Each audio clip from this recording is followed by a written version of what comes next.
संकेत जो है हमारे साथ जुड़ गए। जी संकेत, बताएं क्या क्या होने वाला है। अब थोड़ा सा शिफ्ट हुआ है जो है डाटा। जी बाबा, ऐसा है, यहाँ पर भारतीय जनता पार्टी के दफ्तर में भी, जैसे कि आप जानते हैं, हमेशा शामियाना लगता है इलेक्शन के दिनों में। सब मीडिया चैनलों को एक एक छोटा छोटा क्यूबिकल दिया जाता है, तो उसमें सुबह तक जहां तक एक ऐसा माहौल था कि अभी देखिए जल्दी है, अभी इसे आकलन कर लेना ठीक नहीं। एकाएक जो बीजेपी के प्रवक्ता हैं उनकी बोली में एक तेजी दिखाई दी है, जिसमें वो कह रहे हैं देखा हम कहते ही थे यही होने वाला है, कोई एंटी इनकम्बेंसी नहीं, कुछ नहीं। तो एक एनर्जी जैसी या ऊर्जा जैसी दिखनी शुरू हो गई है।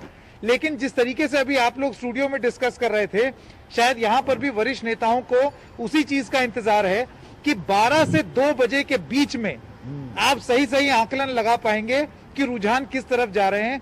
अभी भी बीजेपी की अपनी कैलकुलेशन के हिसाब से भी अभी भी बहुत जल्दी है। जहां तक कि बीजेपी के अपने अंदरूनी सर्वे की अगर बात करें, जिसकी जानकारी अब हमको है, बीजेपी के अंदरूनी सर्वे में उन्होंने ये पाया कि दोनों ही गठबंधन, चाहे एनडीए हो चाहे महागठबंधन हो, वो करीब 100 से 110 के बीच में अपने आप को पाएंगे। बीजेपी की ये कैलकुलेशन थी। आज हमने कई वरिष्ठ नेताओं से अंदर बात की, उनका यही कहना था। उनका ये मानना है कि बिल्कुल ऐसा ही होने वाला है, और जैसा हाल मध्य प्रदेश के चुनाव में हुआ था वैसा ही बिहार में होने वाला है। अब इसके क्या मायने निकाले जा सकते हैं? क्या इसका मायना ये है कि जिस तरीके के रोष की बात हो रही थी, एंटी इनकम्बेंसी की बात हो रही थी नीतीश कुमार के खिलाफ, तो क्या वो एक मिथ्या थी? लेकिन अभी वो इसलिए नहीं बोला जा सकता क्योंकि अगर आप अभी भी रुझान देखें तो बीजेपी जरूर अच्छा कर रही है, लेकिन नीतीश कुमार के लिए ये अच्छी खबर नहीं है। उनके आंकड़े नीचे ही हैं। अब इसमें यह होता है कि सपोज अगर हम मान लें कि ये आंकड़े जिस तरीके से अभी चल रहे हैं ये ऐसे ही आगे चलते रहते हैं, 120, 22, 25 एनडीए ले आता है और नीतीश कुमार अपने आप को इसी पोजीशन में पाते हैं जिसमें वो अभी हैं, तो क्या वो फिर भी मुख्यमंत्री का दावा कर सकेंगे? बीजेपी का ये मानना है कि हाँ वो रहेंगे। लेकिन, और बाबा ये एक बड़ी अहम बात है, बड़े नेता हैं भारतीय जनता पार्टी के जिन्होंने अंदर अभी सब लोगों को बताया कि अभी अगर ऐसी स्थिति में बीजेपी जीत गई तो लोकसभा 2024 तक में थोड़ा सा बहुत कस के मेहनत करनी पड़ेगी बिहार में, क्योंकि हो सकता है इसका खामियाजा तब भुगतना पड़े।